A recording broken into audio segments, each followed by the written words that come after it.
Living in rural Colorado shouldn't come with a shorter life expectancy, but a new study suggests it might. The state health department released its health equity report for rural Colorado. Our Jaleesa Irizarry breaks down the rural-urban health divide and a gap that could be growing. The Capitol stairs are a fitting spot to talk about steps the state is taking to address health equity. And so the more we can have those conversations about public health with the public, the stronger the health status of Colorado will be. Arlen Zamola is with the state health department. Her team just published this report highlighting the health inequities throughout Colorado. They broke it down by 3 types of communities: rural resort like ski towns, and urban areas. We do see that people are living shorter lives in rural communities compared to rural resort and urban communities. The report found rural Coloradans are seeing worse health outcomes than their urban neighbors on 15 of the 20 measures studied. Throw being a person of color in a rural community into the mix, and it gets worse. Indigenous people face some of the highest rates of premature death, nearly double the statewide average. Rural and resort Latinos are also the largest group of uninsured residents.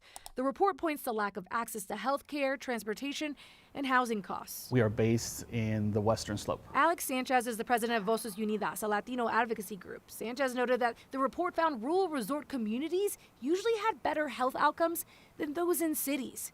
But he says that's not always true. That probably has a lot to do with the type of people and populations that concentrate in those resort communities.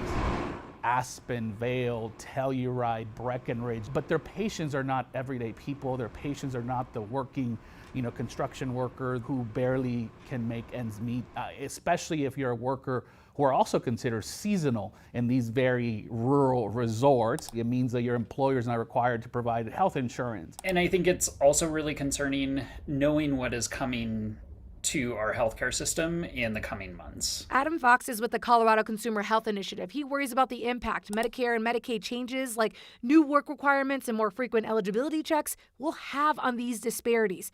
According to the Colorado Hospital Association, about 35% of people in rural communities rely on Medicare or Medicaid. As we start making it harder for people to maintain coverage, we're going to see these disparities continue, if not worsen.